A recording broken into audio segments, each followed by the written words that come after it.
Welcome back to Forbidden Knowledge News. I'm your host, Chris Matthew.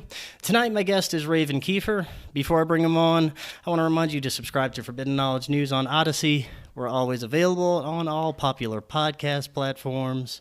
And definitely check us out on Rokfin, where you get all our premium content, regular shows, and all the amazing premium content from all the creators on Rokfin. And finally, check out the great products at Ascent Nutrition. They're an amazing all-natural health and nutrition company. Not only do they have supplement categories like vitality and energy, healthy metabolism and detoxification, you're going to see brain and focus, intuition, and consciousness. I've been taking their nootropic focus, and man, my focus and attention is off the charts. If you're ready to optimize your meat suit, check out Ascent Nutrition. Just click that link in the description. Tonight, I want to welcome Raven Keefer. He is a researcher and contributor to both Wikipedia and Indie Media at their start, and an expose writer from mid-1980s through today. He has 2 master's degrees, a doctorate in religious studies, bachelor's degree in humanities with emphasis on sociology and physiology, and several associate's degrees in various fields. He currently has 23 books in print and is a lifetime researcher that contributes on numerous YouTube channels, content creators, and independent reporters. Raven, welcome back. How you doing tonight? Doing well. And by the way, we're not selling my books. We're just having fun tonight. That's right, always. It's always good having you on. Tonight, I thought we could take an even deeper look into the occult and the paranormal links, the connections to the UFO and ET phenomenon, and also where the mainstream could be directing our collective culture and consciousness with everything being carefully revealed, it seems, by our government and the media, who, of course, always have our best interests in mind and would never lie to us, right, Raven? Yeah, they don't lie, ever. Oh, yeah. You know, the problem that Go ahead. You started, we'll just start with the media. I mean, these leaks from CIA operatives and funded by the CIA, people missed this thing about the reveal that's supposed to be coming up in June. It said it's going to be revealed to the Senate. It didn't say anything about us. There's a big difference. Yeah. You're right about that. Yeah, we're probably going to get some, redacted information, and the tidbits that are juicy are only going to be for them, of course. Well, I think they're going to give us juicy tidbits, but a real good example is the Navy footage. There's 2 different sets going around right now, but the one is a Navy Phantom. It's a unmanned aerial vehicle. You can find pictures of them on top of aircraft carriers. They've got some kind of a new, a lot of people are saying it's some kind of a electric shielding. I don't know that part of it, but they do look pretty amazing, and they've got some serious speed to them. A buddy of mine says, that's a Phantom in that footage. And I said, yeah, I've seen them too. Somebody said that they have an electromagnetic type shielding. That would be interesting to see. Yeah, that would definitely be interesting to see. And I know, some of the footage they've shown us, I recognize the TR-3B, and some. Yes. I'm sure that many of these things that we're seeing are ours, drones, technology that probably they're itching to roll out that we've yet to see.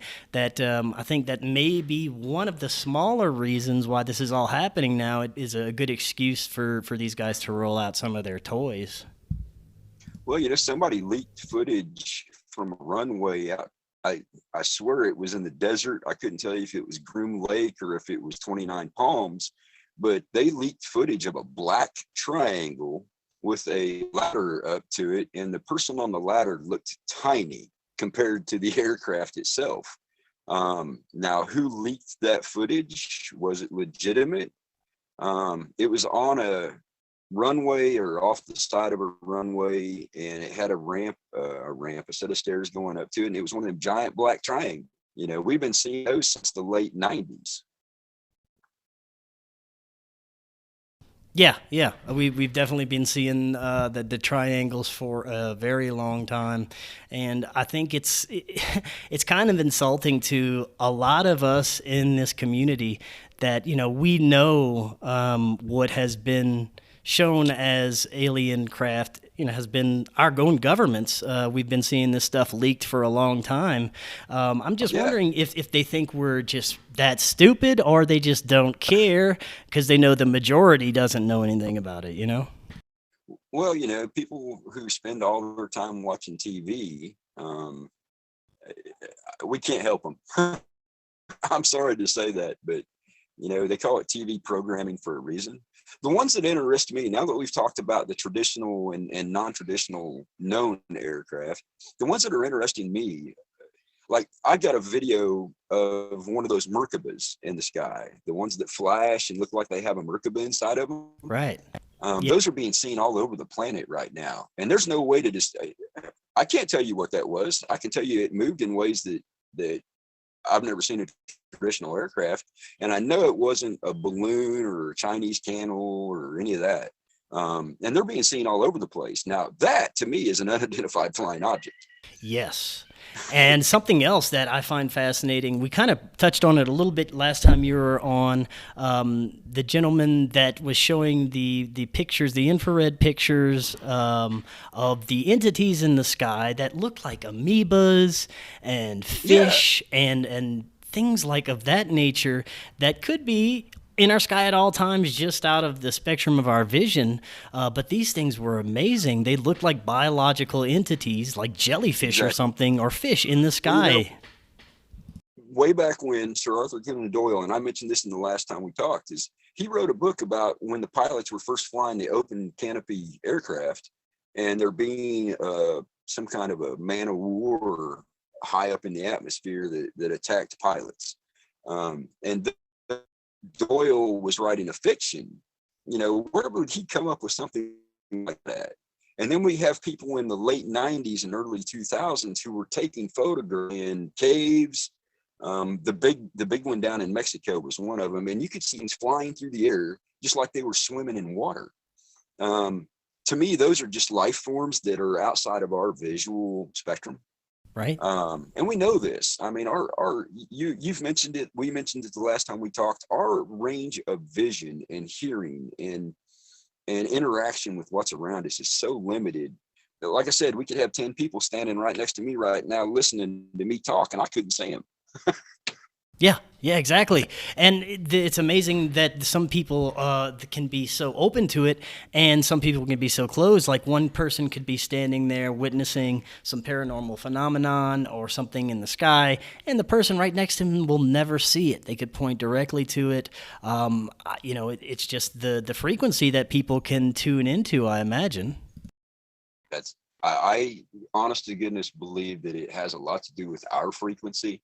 There are times when you're really still and you're meditating, you will hear, you will see, can't really explain it, but that's the reason why natives and tribal people around the world have done the rituals for cleaning and clearing the mind the way they have, is so that they can communicate with others that aren't always visible. Right. Yeah. And they wouldn't do it for tens of thousands of years if it wasn't working. Yeah, that's another thing that I think of all the time is these ancient rituals that have worked and have been in the public and the main majority of people's consciousness for hundreds and thousands of years, and then it suddenly got repressed because the powers in control wanted to kind of suppress spirituality and consciousness and all these things, and now it seems like it's kind of being opened up a little bit more. I don't know if this is intentional, this kind of culture creation wave that we're riding, but I can see the kind of manipulation behind it, so it seems to be intentional to me in many ways. Well, it's intentional with an inversion. They're trying to point us towards non-traditional, but human-made aircraft to distract people from the things that aren't explainable. That's That's the modus operandi of these people for as far back as you can actually find in history. They point you to one direction because they don't want you looking at the other. Oh yeah, that's They're classic. Go ahead. They're very good. They're very good illusionists. Look over here, but don't watch us move this object over here to make it look like magic. Yeah, exactly. And I want to remind everyone in the audience, if you want to join in the conversation, have any questions for Raven, please leave those in the chat, and we will get to those promptly. Absolutely. Yeah. Let's see. Forward 1000 asks, why now? Maybe, like you said, they want to show off their toys. I think there's a lot of reasons for why now. Well, I think one of them could be that there's something out of their control that we're going to find out anyway, or that's it could exactly be what I've been. Yeah. That's Go ahead. exactly what I've been thinking. That's exactly what I've been thinking. I have to go back to Rudolf Steiner in the early 1900s. He talked about a transition. We were going to transition from a Christ-like non-materialism where spirituality was going to grow. And because of this group of individuals, and it went through Nazi Germany and it came into it was already in the United States, but we were moving into an Ahriman society where it was materialism, and that includes scientism, by the way. I call that a religion, the scientism.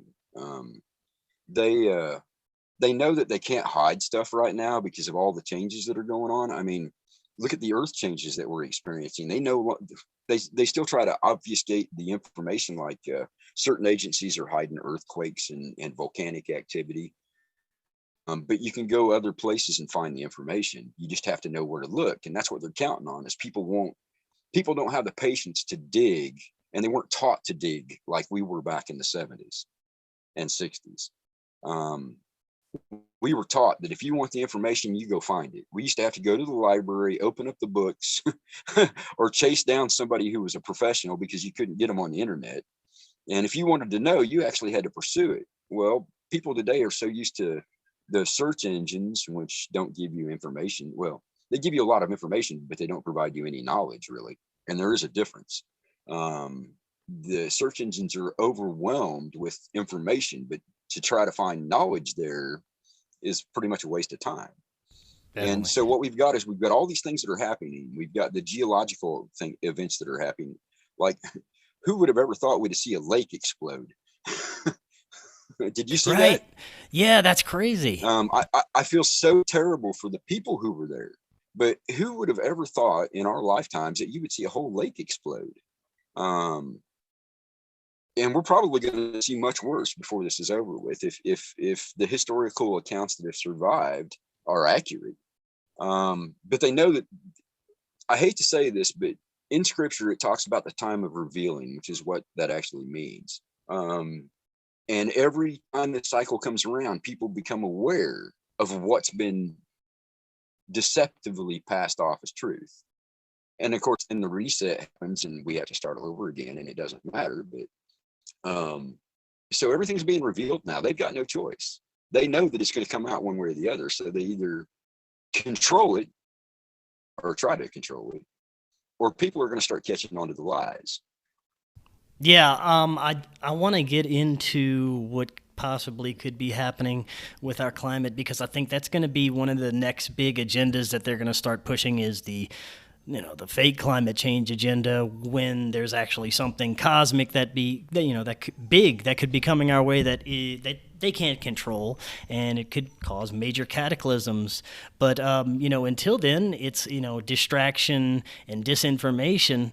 But I want to get back to the UFO phenomenon for a minute, because there's a very important aspect to this whole thing that I don't think gets touched on enough, and that is the whole USO, the underwater phenomenon of UFOs, where these vehicles, hit the water at incredible speeds. They barely displace the water, and then they're gone. Where do they go? To the depths of the ocean? What's down there? Do we have underwater bases that we're dealing with? I think there's a whole world right on our planet that we could be exploring when it comes to this ET UFO phenomenon as well, and we don't necessarily have to look towards the stars. Well, if you go back to if you go back to the old histories that we've gotten from South America and other places, they say that the people came out of the water, and the drawings that they had them drawn in, they were wearing like scuba gear or pressure suits. The story about Enlil, he was the guardian of the oceans. And then if you look at some of the history, they refer to the abyss. And abyss, if you actually translate it correctly, means the deep oceans, the fathoms. And they refer to these people having been there, came out of there to help after the last cataclysm, and then went back. You know, the people in Peru talk about the ships that come in and out of the lake. And I'm trying to remember the name of the lake. Is it Titicaca? The high mountain lake? But anyway, they talk about those ships that go in and out of there all the time. Of course, people sit and watch and don't see them, but the people that live there say they travel in and out of that lake all the time. Now, that's curious. Definitely. And then you have the ones that disappear into Mount Shasta, which I've been up there and I've never found an opening that a ship could disappear into, but people see it happen all the time. I think, you know, back to what we were talking about, the interdimensional aspect of things. It could be that we change our vibration enough that we see these things, but they're right here above us all the time. Yeah, that could very well be the case. And it makes me think I don't think they ever left. Right. Yeah, they could be here. And also in the chat, Ricky mentions, you know, hollow earth. Some of these beings could be underground. And on top of that, on a different frequency. So if they're underground and on a different frequency, we'd never know they were around, which is a very interesting thought. Well, and you know, we're locked into a very narrow band, maybe originally. But even with our equipment, we can only see a very, very minimal spectrum of light. I go back to what I said. I could have a dozen of them sitting here listening to me right now, and I wouldn't be able to see them. And I think that's the way it is with these UFOs. Now, how they get in and out of the water, I mean, you can get to Navy reports from the Pacific during World War II that they saw a craft under the water that was parallel to them. It came up out of the water and shot off at a rate of speed that was unfathomable to them. They did not. We had nothing that could move that. And then you've got Admiral Byrd and his incident down at Antarctica. I mean, you know, I'm sorry, but whatever was down there, even if it was German UFOs, it wiped them out, sent them back to South America limping. And they were described as disc-like and similar to Tic Tacs in some cases. Yeah, and that's one of those compelling accounts that I don't think is looked at close enough. That's a fascinating story from a very reliable source, and I think that, you know, stories like that, you know, Admiral Byrd's story needs to be taken a closer look at, as well as some of the other stories through history. But that one, man, like you're right, it totally decimated his fleet, whether if it was German UFOs or, you know, UFOs in general, reverse engineered, whatever it was enough to send them packing from there, and things like that in history, especially the whole German UFO connection, and the fact that they could have been reverse engineering this technology should be taken a closer look at to begin with. Well, you know, the Germans were smart. They went to Africa and they talked to the tribes there instead of attacking them. They went to India. They were extremely interested in the Vimana. And then all of a sudden they started trying to engineer liquid mercury. And you look at some of their experiments, they were trying to create anti-gravity. And there was a Belgian researcher, and I believe that Dr. Joe Farrell mentioned him. He figured out how to do it with what they had on the bench at the time. Now, if they could do it then, and then they incorporated it into the paperclip program, who knows what we're actually flying around that we can't see right now. Yes, exactly. Yeah, that whole era is fascinating.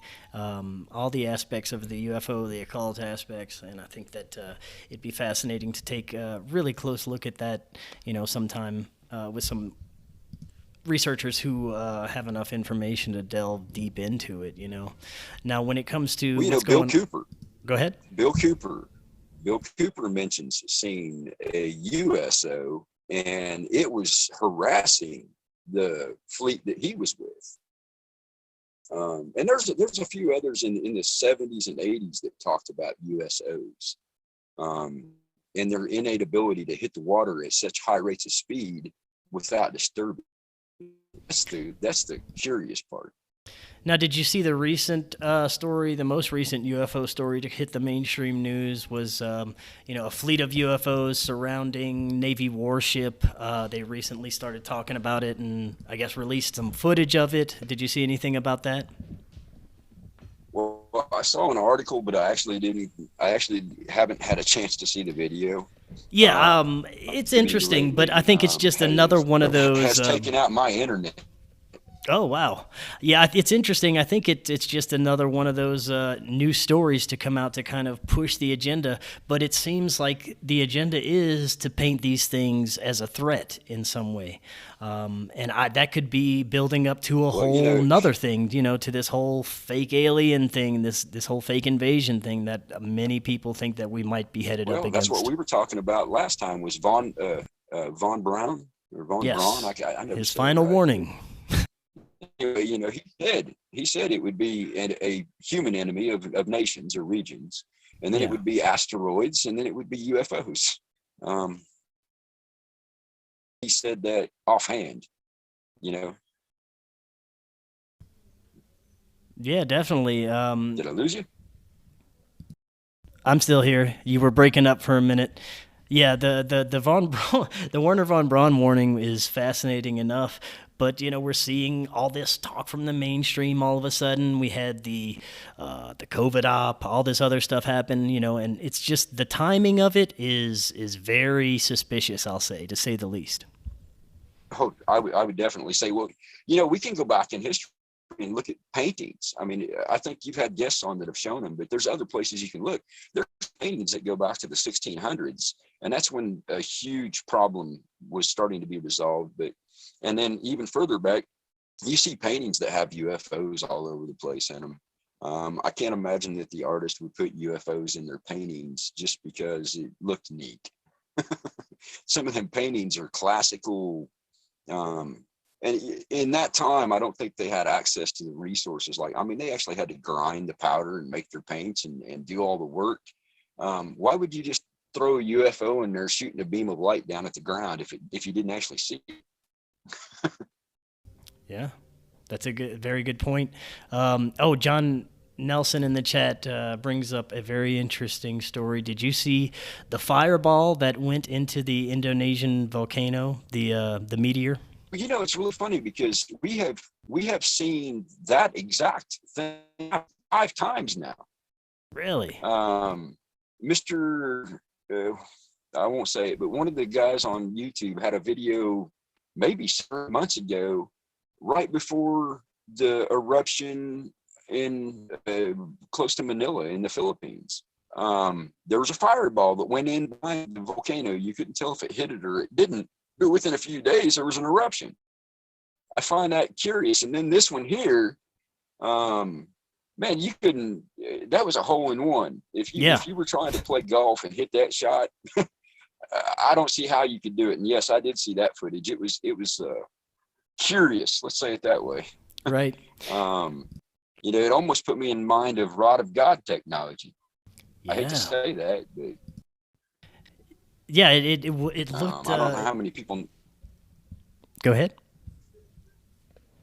You were breaking up. I don't know how many people are familiar with the rods of God. Yeah. But they have long metal rods. Some of them carry an ordnance with them, and they launch them from high altitude, and they just use gravity to drive them into bunkers or whatever. And when I looked at that thing, sparks coming off of it, it looked odd. Yeah, it makes you wonder if some of these things could be controlled in any way. But I don't know. Go ahead. Ricky, that I've been talking to today, and I'm going to give her a shout out because she is one of the most intelligent and diligent researchers that I've met in a long time. we were talking about the magma moving through the fault lines, and we were talking about things heating up in the Northeast, and the volcano off the coast of New York that keeps setting off the tectonic buoy out in the Atlantic. We have all this pressure building up, and you know, this is what you were starting to transition to earlier, is the solar activity and the galactic energy and this and that and the other. But on planet Earth, which is where we're stuck, we have all this pressure building up, and it's not behaving the way it normally would. Yellowstone, about a week ago, I called it hella-vision, excuse my language, but that's what it looked like. The whole geyser basin was steaming and spewing and erupting. I have never seen it do that. I mean, I've been up there in the wintertime, and I've never seen that much steam in the air. But then it subsided, and we got heat signatures going across Ohio into the Northeast. And of course, we've got the volcano going off over in Iceland that I can't pronounce. Right. Yeah, I know which one you're talking about. And then we have, Forgradigus Fall. Everybody can get a laugh out of me trying to say it. I always use my false denture at the top as an excuse for that. And then we had the African volcano go off right there by the rift, and that was right after they got hit with that X-ray burst. And that's what happened here to me. The last couple of days, we got hit with that X-ray burst from the sun, and the internet and communications were sketchy. But we've got all this pressure building up, and logic would tell you that if they wanted to control where it was going to go off at, you would help things along artificially. Yeah, that's a good point. I think that we could be seeing a lot of craziness, especially with what's happening cosmically and with the sun. You had mentioned in your email last time about photovoltaic components of the chemtrails that they are spraying.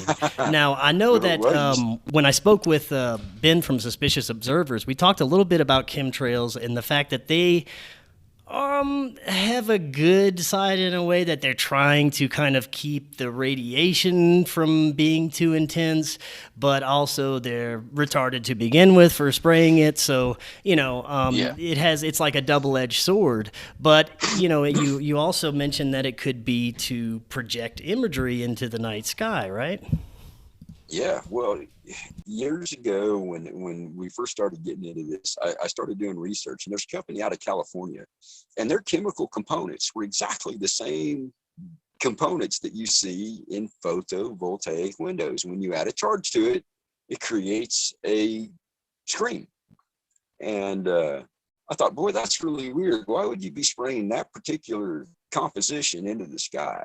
And people say, well, and Ben is really, really smart. 80% of what we see are just turboprop wash.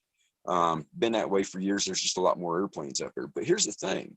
If you organize your flights in just the right patterns with taking into consideration the prevailing winds, you don't need a whole lot of airplanes spraying to cover a huge region of, say, the United States. You go outside at night, and the trick is to wear blue blockers. You got to have something to screen. But you go outside at night and you look up, and the whole sky is just completely whited out. Now, if the whole sky is completely whited out, how is it that I can see stars? And I've asked that question several times. And then I started digging into different types of projection equipment. And I found out that there are a lot, actually, of what look to be like telescopes that actually aren't. They actually have the equipment installed to project. Now, why would you have a telescope converted over to a projector? Yeah, that's a good point. That's very interesting. And it was a tangential research that I was doing at the time, because I'm thinking, okay, now you're put up here that works like a photovoltaic window, and then you have the technology to project into that from above or below, by the way. And now, what would be the purpose of it? A lot of people have talked about the atmosphere looking like it's lower. I live at 4,000 feet, and when I cook now, I have to cook like I'm at 7,000 feet. And I've noticed the difference. And the reason why I know the difference is because I was out in Colorado at 7,000 feet for many, many years. It's very, very curious. And when that pressure changed, I noticed that people were having trouble breathing, like they were at high altitude. Even athletes that I know were having issues. And it looked like altitude sickness to me. Like, you know, you had to adjust to that difference in pressure and difference in oxygen level. Right. And that was a couple of years ago, and it's continued. I still have to cook when I'm at 4,000 feet, just under. I still have to cook like I'm at about 6,500, 7,000 feet. That is different. But it would also explain why they have to interfere with the sky the way that they are too.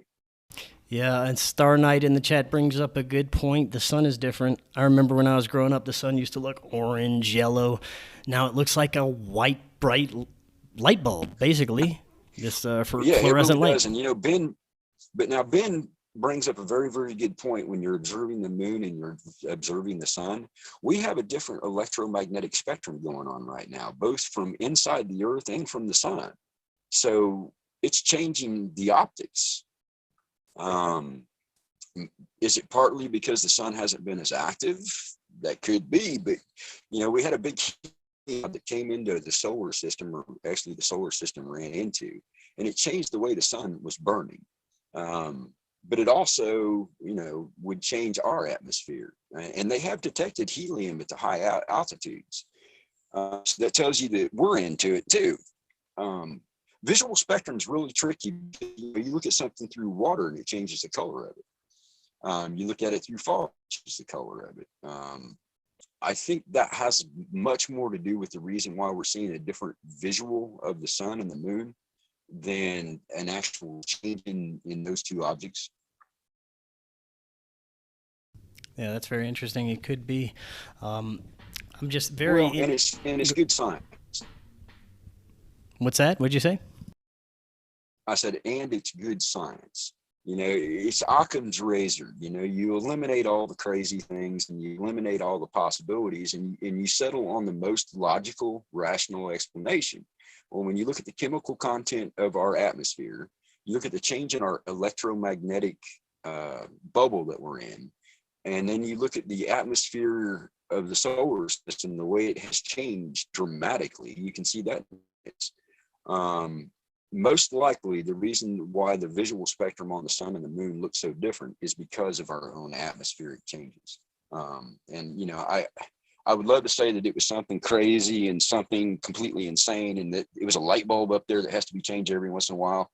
But you have to go back to basic scientific method if you're going to look at things like that. Right. We're also seeing, you know, other strange electromagnetic anomalies in the sky. Ricky Spence also brings up a good point in the chat, you know, double rainbows, things of that nature, strange light pillars. It's like what the ancients would depict in their petroglyphs, basically. Yes. What's happening all over again.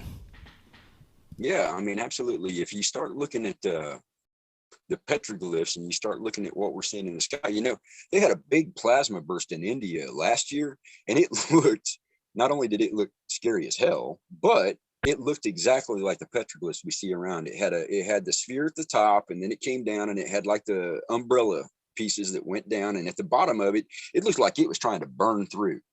I can't imagine what would have happened if that would have hit the ground. I'd be very interested to see what kind of propaganda the media is going to be putting out to kind of offset the major changes that we're going to be seeing, because from what I've told, it could start ramping up very soon.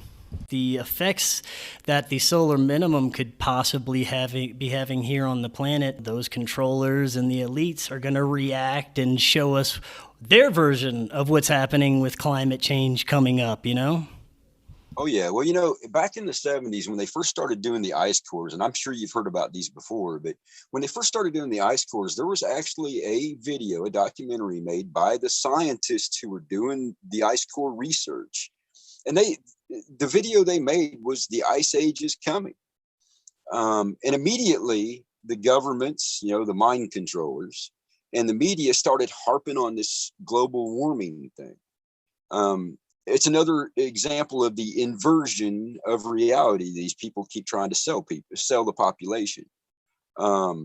The guys who did the ice core studies pointed directly toward the time period that we're in and said there's an ice age coming.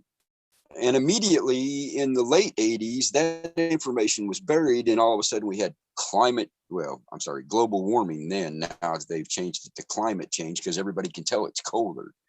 Yeah, I have no idea why you would be wanting to block out more sunlight when you know that the earth is getting colder, unless you're trying to block out the radiation.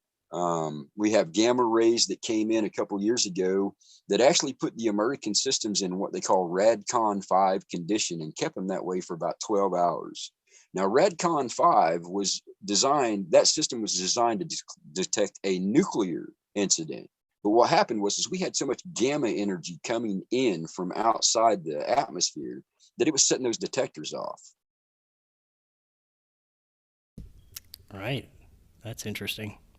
Well, and it may be about interceding with the, say, cosmic rays, for lack of a better description, because you have X-ray, gamma, and you have all kinds of other non-visible energy that comes in. It may be an attempt to offset. We like to think that everybody is just terrible and horrible and they're trying to kill us all, which some of them are. But to offset the X-rays and the gamma, a photovoltaic window put up in the sky would actually help with that situation. Yeah, it's like I said, it's a double-edged sword. I'm sure what they're trying to do, but it's always, for the greater good, and we're never really going to know the true agendas behind anything going on, especially right now. But it just makes me wonder how much they could possibly slow down the inevitable when it comes to this cosmic changes that are cyclical changes that could have possibly wiped out large portions of the population in the past. Well, you go 12,600 years ago. We know what happened then. They were so worried that they buried I can never say it, but anyway, they buried the ruins in Turkey so that they would be there for us to find later. Some people moved underground and survived, apparently. And then 26,000 years ago, if you go back and look at the cycles in the data, and we're there again. Now, can they slow it down long enough to put something in place to try to assure people survive? I don't understand why Elon Musk is putting satellites up in the air, because they're going to be the first things to get hit.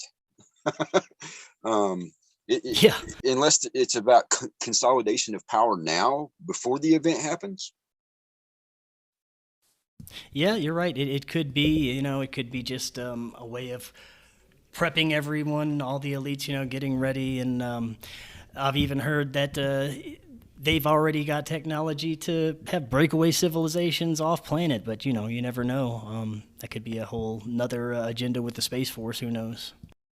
Well, there are a lot of very, very legitimate researchers that come out and say, hey, there's a breakaway society, but does that have to be off planet? Could be underwater. Yeah, it could be. Could be underwater. And the reason why I say underwater is we know that water is a natural barrier for radiation. You go deep enough and it's not going to get to you. Yeah, that's a very good point. They could have, underground and underwater facilities already ready to go. It looks like that with all the agendas that are coming out, COVID isn't working anymore.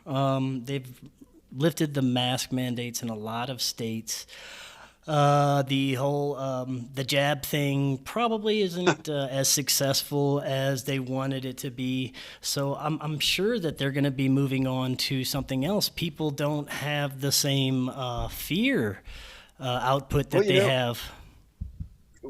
The book Dune and the movie Dune both had the same line in it. Fear is the mind killer. If you're in a fight or flight response and you're anxious all the time, you're not able to think. That's the reason why I don't watch TV. I catch clips and bits and people send me information and I look into it, but that fear mongering, I'm way past that. I don't need to watch that. If I want people to lie to me, I can look at C-SPAN for a little while, you know? Yeah, exactly. So we're in this solar cycle. Interesting point to bring up is the Eye of Henday, which is in Spain. Somebody spent a lot of money in that time to have that artifact made.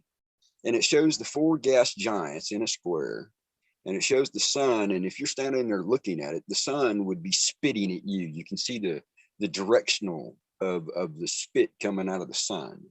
Now we're heading into that, and there's other people who have caught on to this, but in 2024, the four gas giants will be like in a box, more or less. I mean, granted, you have distance between them and the orbits that they make and so forth and so on. But now, why would somebody that far back think to make a relic that would last in an out of the way place that shows that exact symbology that we're about to go into? It starts this year, pretty much 2021, and it's going to go through about 2028 by the time they spread out again. And every year, the four gas giants are going to get closer together, creating a more intense field.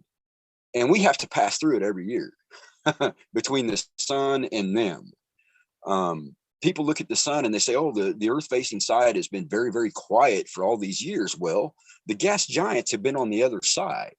Every time that we've caught a sunspot or an eruption, we have been, between the sun and Saturn, the sun and Jupiter, the sun and Neptune. And that's the reason why it's only been a few of them in a very short period of time. This year, we pretty much got 6 months before we get past those alignments and in the clear again. And I can't help but to think that as those four gas giants get closer and closer together, their draw on the sun's energy is going to get more and more intense. And we have to pass through that. This year, the end of July, first part of August, we're going to be kind of like in the middle of it. And if you look, now that we've come around that swing and we're starting to get in line with those gas giants, we're starting to get sunspots again, and we're starting to get solar flares and CMEs. Yeah, it's going to be very interesting to see what comes down the pipe in the next few years, where it could be a very dangerous time, especially with the magnetic field, the movement that we're seeing. It's way past the point of no return because it's keeping headed towards Siberia. I forget the rate. It's a very disturbing rate, like a few miles every 5 miles couple of weeks. It was 5 miles in 30 days. Yeah, that's crazy. That was insane.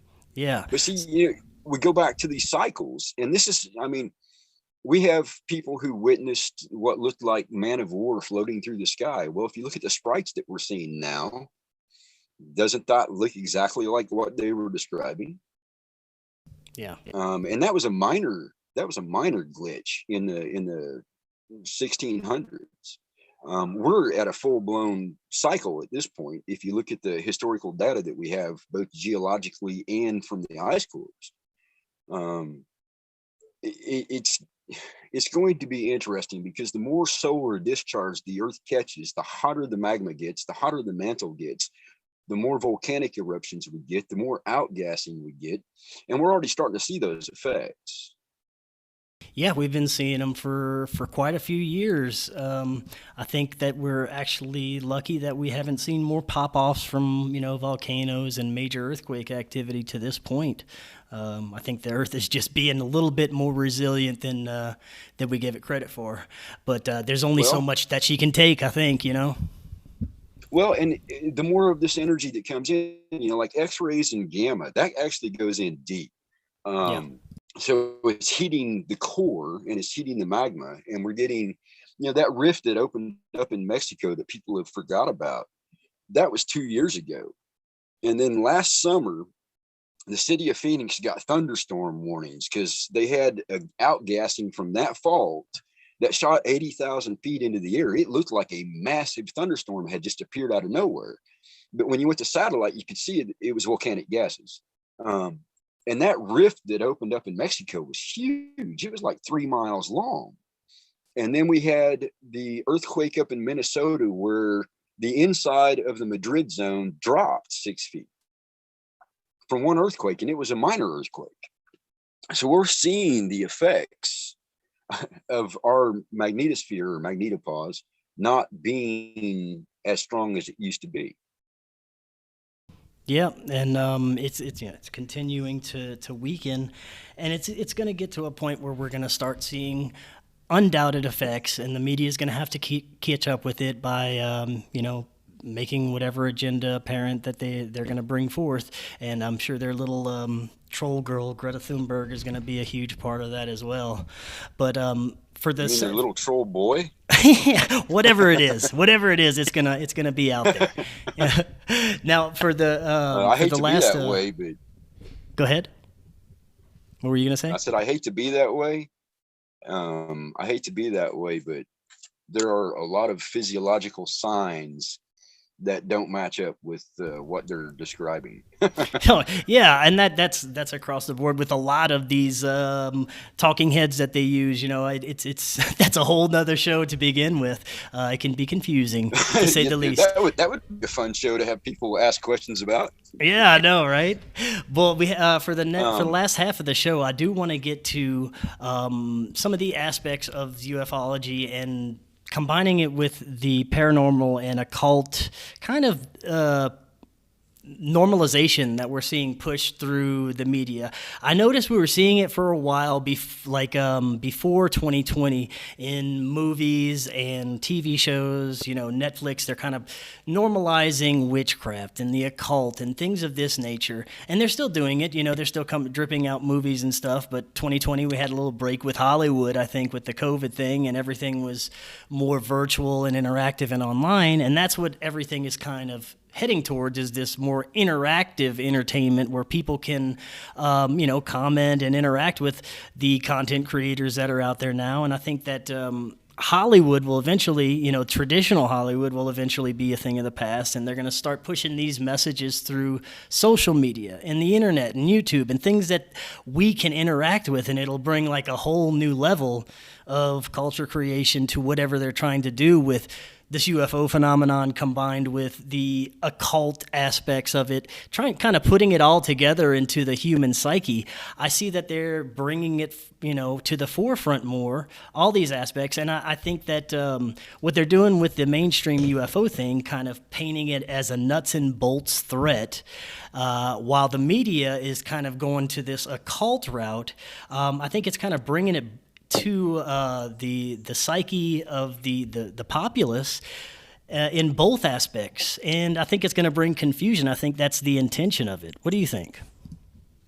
Well, we've had this in waves. Early 1900s, we had all the esoterists and the occultists that came out to visit. Blavatsky and Steiner and Manly Hall, Jung. It was a cycle. There were some of them who were trying to reveal things. There were some of them who were trying to hide or occult it. The word occult just means hidden. You could say that about the Vatican for the last several hundred years, being occultist. And then we had a wave in the 50s after World War II. Then we had another wave in the 70s and 80s where witchcraft and Wicca boards and Ouija boards, magic, all different kinds of magic. And then they created a marketing scheme out of Wicca, but it's been cyclical since the early 1900s, and even into the 1880s and 90s they started. It seems like it's a 20-year phase that they bring out, and then they push it a little bit harder. Who would have ever thought we'd have seen a series on television, and I watched it, but about a serial killer. And then they had the one about Lucifer. Yeah. Yeah, well, they had the one about Lucifer and made him out to be a really good guy, which if you go back and you read the text, he actually was, but his name wasn't Lucifer. That was a creation much later. But we're seeing this occult alternative. I think it's, again, when you start seeing it out in the public eye and coming from the movie studios and on television, it's about steering people's perspective. Yeah. A really good friend of mine, and I consider him a very dear friend, has the Liber Lilith, which is a grimoire. and it talks about Lilith, which in most circles, Lilith is considered a demon, and oh my God, and it's terrible and it's awful, and her offspring are the Nephilim and blah blah blah. But if you start doing the research, you find out that Lilith was the one who was not the one who was persecuting humanity. So there's that end thing again, and I think that's what we're starting to see in television with the occult and the magic and even Satanism. To an extent, they're trying to drive the narrative, just like with the UFOs, and they're trying to steer people into certain directions. I mean, they took over the New Age movement in the 80s and turned it into a marketing scheme. Yeah, they certainly did. And I think that that's what a lot of this stuff is actually, is a marketing scheme, targeting certain people.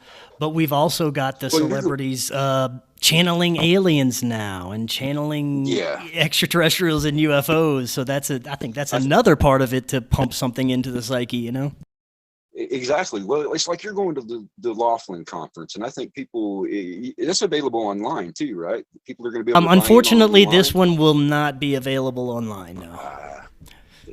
See, that was kind of my hope. I hope people who are out that way can go, and I'm not plugging it. I just know the people that are going to be there, and I have immense respect for the ones that are going to be there. But here's a really good example for UFOs. They say Roswell, New Mexico, right? But that's not true. It's Roswells is where it happened. And they took it completely off the map within a year of the time that event happened. Wait, really? I've never heard anything about this. No, I did not. The city was called Roswells, not Roswell. And this is one I'd like to talk to Jordan Maxwell about. But anyway, it's Roswells, and that's where the incident was. And if you look at the maps today, that place has been completely erased, and it was erased off the maps in the 1950s. But then everything got moved down to Roswell. Now, you want to talk about the ultimate deception, and that was really well done by the military intelligence people at the time. That is very interesting. What do you think about that? A lot of this UFO and alien activity wasn't really until we started displaying our power with nuclear technology and things of that nature. For me, I think that we've been visited for a long time. I don't think that was a first for us just because we had nuclear technology, but it could have attracted different types of beings to, different types of beings' attention, Well, you think about it. If we're splitting atoms the way that they describe it, that is cracking open some space. And if you live here with us, but you exist in a different spectrum, you really do not want that kind of energy disrupting your life. So yeah, I could see that it would attract attention. I find it interesting that there are many reports from many different countries, including France and England and Russia and China, that these UFOs have shut their nuclear ordinances completely off. That to me is very telling that we have two different things going on here. We have the military industrial complex trying to sell us a story and present us with their technology. And then we have somebody completely different that says, hey, your technology is nothing. Watch this. We're just going to shut it off. Yeah. And it also makes me think, if these things, whatever they are, were really a threat to us and they wanted to destroy humanity, they would have had the opportunity thousands of times over, and they could have done it in the blink of an eye, it seems, with the displays of technology that they've already shown us. So why would now all of a sudden they be a threat, Well, you go back to Ronald Reagan's speech at the United Nations. I can't quote him, but he basically said if we were threatened, if there was a threat by an outside invading force from this alien force, it would bring the world together. It would unite the planet. I think that was planting the seeds that far back. Definitely. Yeah, I would have to agree. Yeah, I think that You they know, have to plant these seeds for years in advance. And it makes me wonder how much of our reality is scripted and planned in advance. And apparently it's a lot, because I've come yeah. across too much evidence recently that so much of our reality is pre-planned and scripted and put into the collective consciousness, just like a little planting of a seed, and they just watch it grow. Well, and sometimes it's a major planting of the seed. If you go back to we were talking about the historical aspects, but if you go back to the Inquisition, that was about collecting texts and wiping out anybody who wouldn't go along with the narrative that they were trying to create.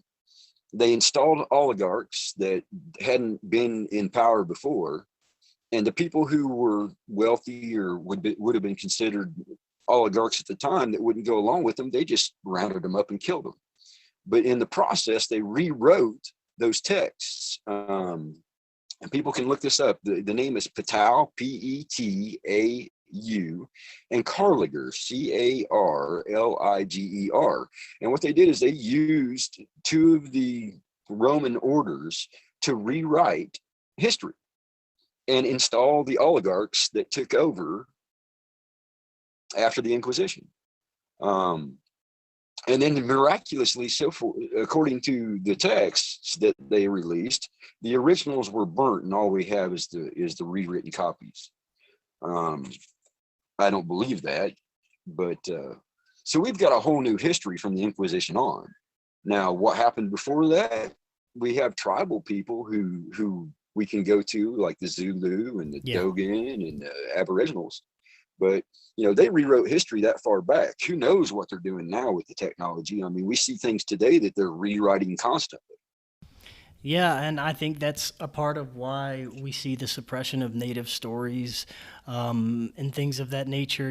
Like you were saying, Native Americans, Aboriginals, tribes, that their stories aren't heard often, and they're suppressed because it's the truth. It's probably the most accurate history that you're going to get, because we've rewritten everything in the modern textbooks, and they probably keep better records through their oral stories than we've keeping through our modern history.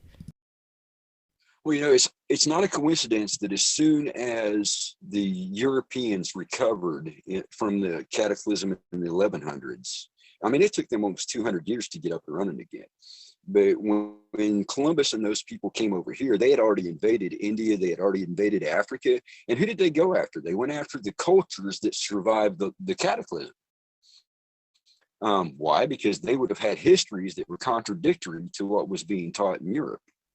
And I can't help but to see that, because they went specifically after the cultures, India, China, South America, and Africa. They went specifically after the ones that survived and had historical knowledge. And since all their historical knowledge is counter to what's taught out of the Mediterranean, I would say that the stuff coming out of the Mediterranean is probably not that accurate. Right. Yeah, I love to hear the native stories and tribal stories, because I think that's more accurate history than we're ever going to get from our modern history books.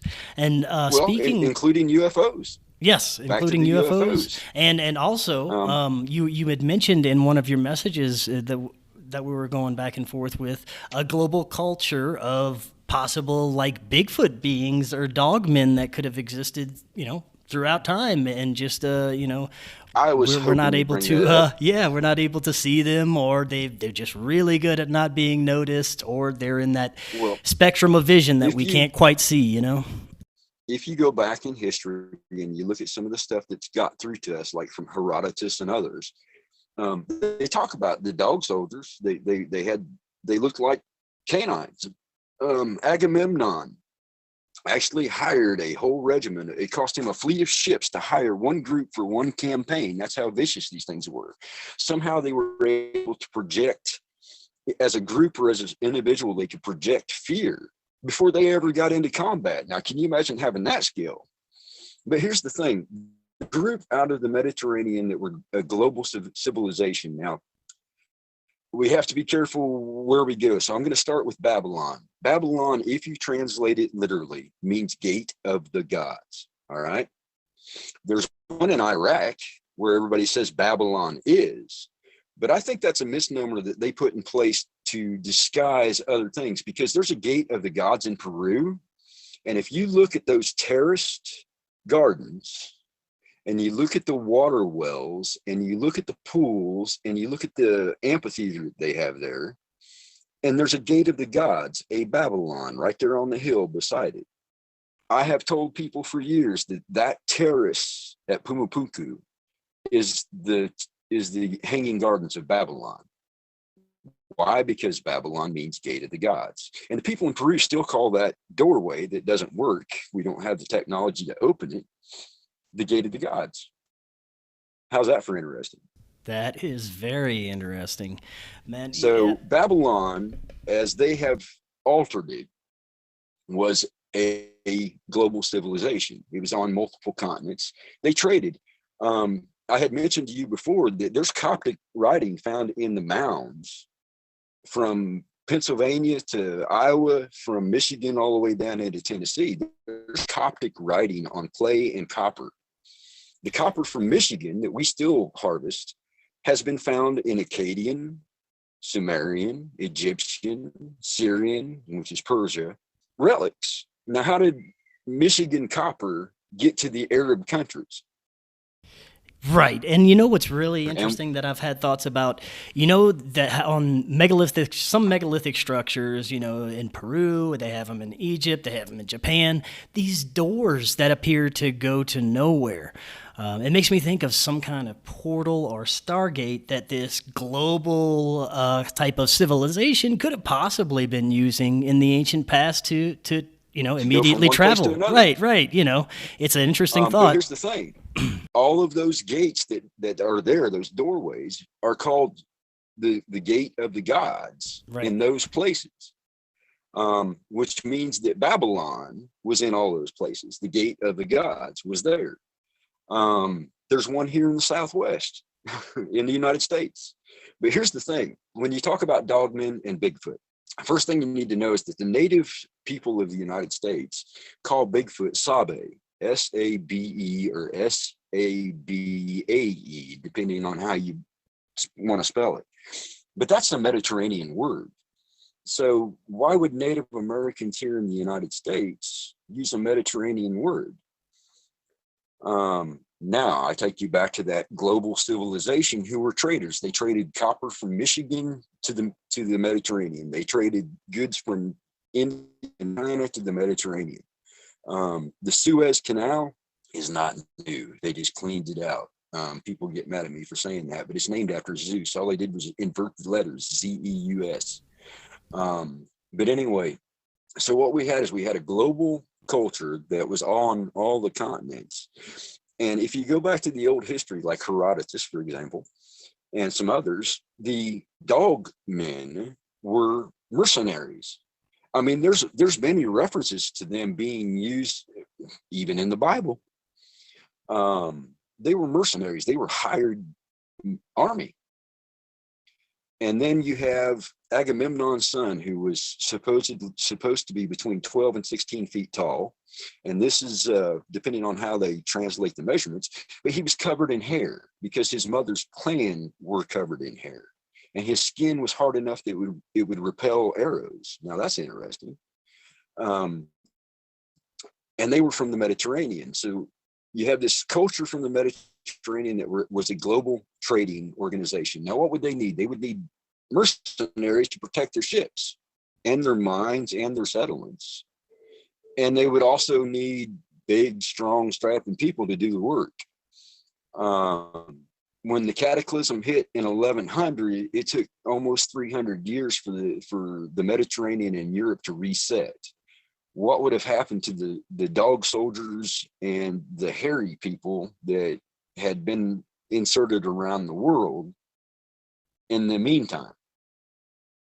Yeah. The cryptid researchers get mad at me when I point out that the dogmen and Bigfoot, Sabe, are mentioned in historical texts, even as jumbled up and convoluted as the historical texts have been. Well, here's an interesting thing. People. Yeah, I was speaking with a contactee earlier who claims that, in very compelling stories, he claims that in some of his experiences, he deals with beings with faces of a lion. Or I could see that. cat-looking beings. You It know, makes me think that these beings have been around all along. They may be hybrids with animals, or they may have always looked like that. But there may be these beings that look like dogs and cats and lions and possibly birds. If they have it could be what reptilians, they why not? call a glimmer. Right. It It could be that glimmer. too. Right. Yeah. Exactly.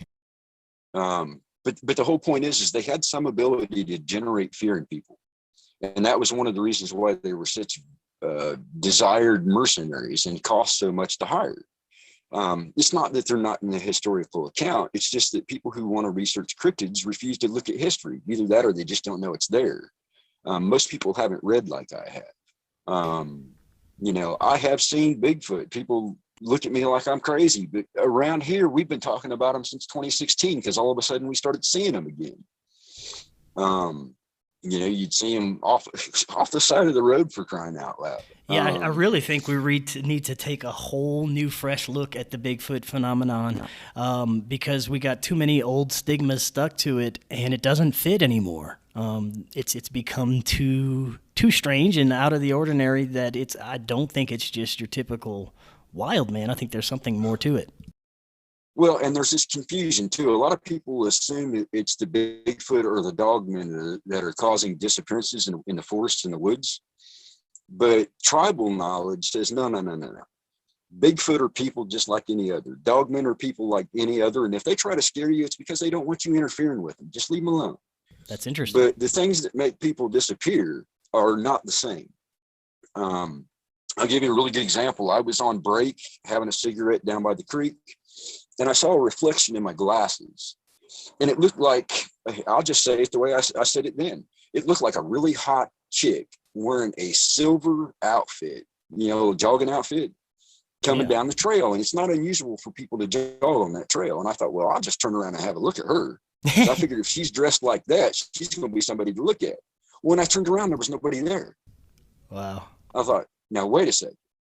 So I just stood there and I stared and I stared and I stared, and other people are going to relate to this. Finally, I saw a little glimmer.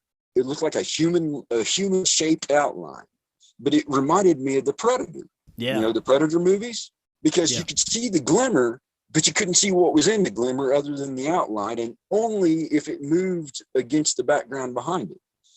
I locked onto that one. And that one moved out into the sunlight, and I lost it where I didn't have anything to track it with. I'll tell you what scared me. What scared me was there was two of them within about 15 feet of me that I did not see until they moved. And I've seen other people reporting stuff like this now. There was somebody who had wrote into Dave Pilates and had talked about this. Yeah. And I've had other people who have been hunting up here in the mountains who have mentioned they saw a glimmer. It looked like an outline of a person, but then it froze solid when they spotted it. For me, the one that I saw coming at me down the trail didn't bother me. It was the two that were so close that I didn't see. Yeah, and this kind of stuff is happening. We were talking about strange. Are those aliens, or are they military people in some kind of new camo? Yeah. Or are these extra dimensionals that are just checking us out?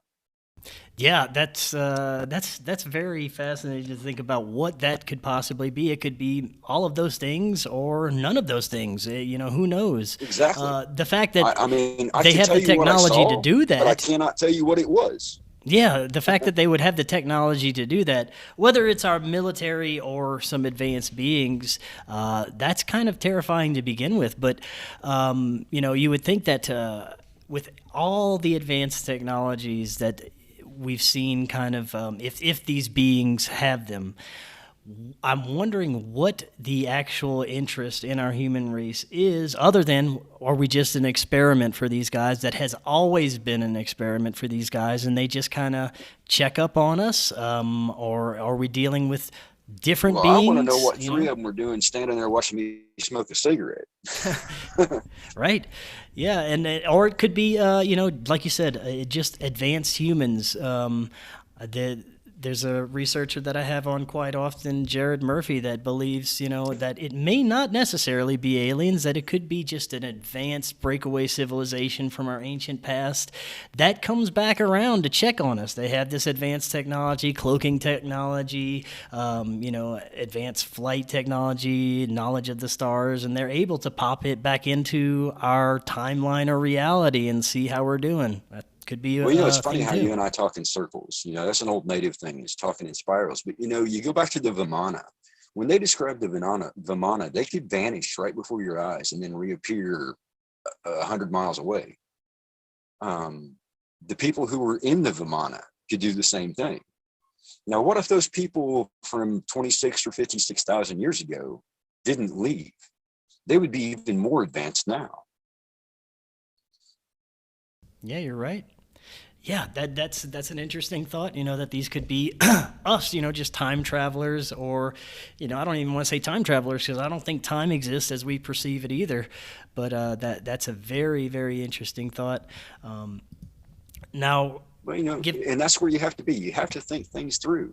For me, if they were here and they just left, it didn't say that they went anywhere. It just said that they were no longer among men. Well, that could be at the bottom of the ocean, or it could just be in a slightly different frequency that we're not aware of. Yes, it very well could be. I'm very interested to see where the collective is going to go, because within 2 years, you look back at 2019, and I say this a lot, if you were in a coma from 2019 and you woke up now, or say you woke up in the middle of the mask, where the mask mania was everywhere. You would think you're living in a different world. You're like, where am I, in an alternate reality? It's getting a little bit back to normal now, but now we have mask culture, is what they're calling it. The people who refuse to put away the masks just because they think it's a new fashion trend or something. But not only that, we still got the people who are terrified and wearing the mask, and that's the ones that I feel just sorry for. I think that they need to really wake up, and they're the ones that are going to cause the problems for us.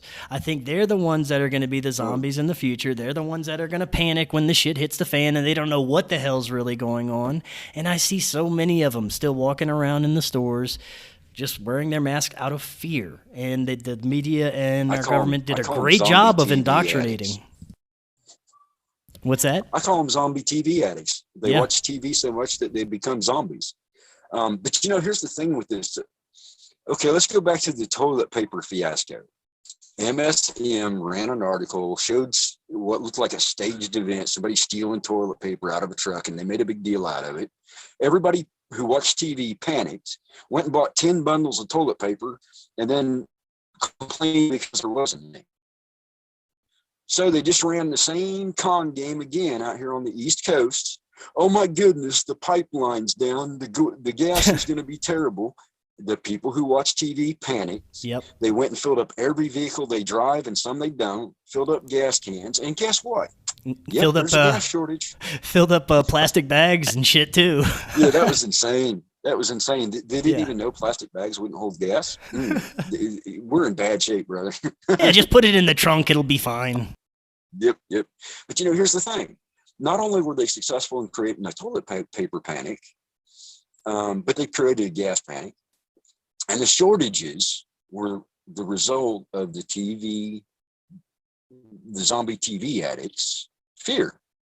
They have figured out a very, very systematic process by which they can pretty much create whatever they want, and it's only the TV addicts that do it. Yeah, that's why I'm kind of terrified to see if this climate change is going to be the next agenda, how people are going to react to that. We're going to have possibly major events happening, like real events, not a fake, pseudo pandemic type thing where, Yeah. at first you think that people are going to drop dead in the streets and then nothing happens. I think that people, especially with these cosmic changes that we're seeing, we will see some major events happen with Oh yeah. climate change, but it's not going to be because of carbon emissions or cow farts or anything that we're doing. It's going to be completely out of our control, and they're going to spin it. So I think that's Well, going to be very interesting to see what happens with the that. volcanoes are going to cool the planet. We've been really lucky in the northern hemisphere because most of the volcanoes that have been going off have been south enough that they don't hit the equator. So they don't get the ash and the gases don't get drawn up into the northern hemisphere. We're not lucky like that now. We've had all those going off on the Aleutian Islands and in Russia. The big one over in Indonesia that went off, that one actually got pulled up into the northern hemisphere because of the prevailing winds. So all that early snow and frozen sugar cane in South Africa that never freezes, Brazilian waterfalls frozen in June. The Southern Hemisphere has been taking a beating from this. And just this last fall, which would be, summer for them, but just this last year, we've started seeing the effects in the Northern Hemisphere. Look at these snows in Japan and the late snows in Europe, snow in Wisconsin this weekend. The Northern Hemisphere is starting to catch the ash and the gases from these volcanoes. And we're cold. Last year I lost about 22 days of growing time between frosts. I can't imagine what it's going to be like this year. Yeah. We're definitely going to have to keep a close eye on what's happening, especially whenever the media tells you something. You got to pay attention to it, but know that it's not for the reasons that they're telling you. Go ahead. The dust in the atmosphere, it creates static. I don't know if you've ever ran a sandblaster, but you have to keep yourself grounded. You actually wear a ground wire when you run a sandblaster. And the reason why you do it is because you'll build up a static charge and it can kill you. Well, you add all of this dust into the air, you're going to create more static. The other thing that you're going to create is much larger hail. What have we been seeing? Much more powerful lightning. And we've been seeing hailstones that have literally turned cars into Swiss cheese. Yeah, I've actually seen some hail around here lately. That was pretty crazy, and we're going to continue. They had some hail somewhere. They had some hail somewhere out your way yesterday that it looked like snow. There was so much hail on the ground; it looked like about 5 inches of snow. Yeah, it makes me want to get back to kind of reporting these earth changes like I used to do on a daily basis. I wish I had the time to do that because I know things are going to start picking up here, and it's going to be very, very critical to pay attention to this stuff. But well, the before thing about it is, yeah, go ahead. Oh, go ahead. Oh no, I was just going to say before we close out tonight, we got a few minutes left. I know that, not everyone is going to be able to go off the grid, get their own seeds and start growing their own food and doing all these things that we recommend people to do during times like this. But, you've really got to try and be as self-sufficient as you can, I believe, during these times because that is probably going to be the best way for survival is to be as self-sufficient as possible in the next coming years, Well, I grew up on a farm. I know how to weld. I know how to grow food. I know how to get rid of varmints. I know how to build generators. I know how to dig down and grow in the ground. The skills that I got coming up in the 60s and 70s are going to come in very useful. And I've told people, I said, look, you want to survive what's coming? I don't know if but probably the smartest thing you can do is make sure that I'm fine, because I grew up in a time when electricity was off for 2 and 3 weeks at a time. Snow sometimes was as high as your front porch. You had to go out your upstairs window and shovel it out. If this thing lasts more than a couple of years, I got no idea how we're going to do this, Chris. I'm going to be honest with people.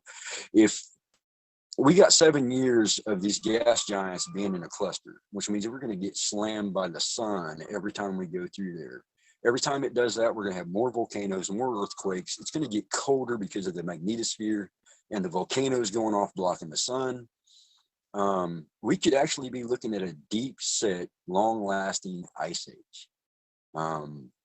That's what happened the last time. And if that happens, I'm not going to live long enough to get out the other side of it. I'm too old already. I'm a realist. It's like I was saying the last time we ended our conversation. People need to live for today. Spend time with your family. Encourage your kids. Do what you can to try to make things better. Learn as much as you can. If you're going to watch YouTube, these videos are great because we're going to give you information. But why not learn how to make your own tools, grow your own food, dig down into the ground and build your own greenhouse using the earth's warmth. Learn skills. You can. Get a solar panel. It'll help for a while. But if this thing lasts as long as the last one at 12,000 years, I don't know. I'm not going to live long enough to see the other side of it. I'm too old already. And I know that's not encouraging, but the encouraging part is we only have today anyway. I mean, I could step outside tomorrow and have an airplane fall on me or right. We got bears around here. We have today. That's what we're supposed to do. Today is the day we're given. And it's not got a religious incantation to it or anything. Today is the day that we're promised, and we may not see the end of it. So you do what you can now. I mean, that's as positive as you can make your life. Do the best you can now and do as much as you can now. Yep, very well said. I agree 100%. You got to make the best of each day, especially right now.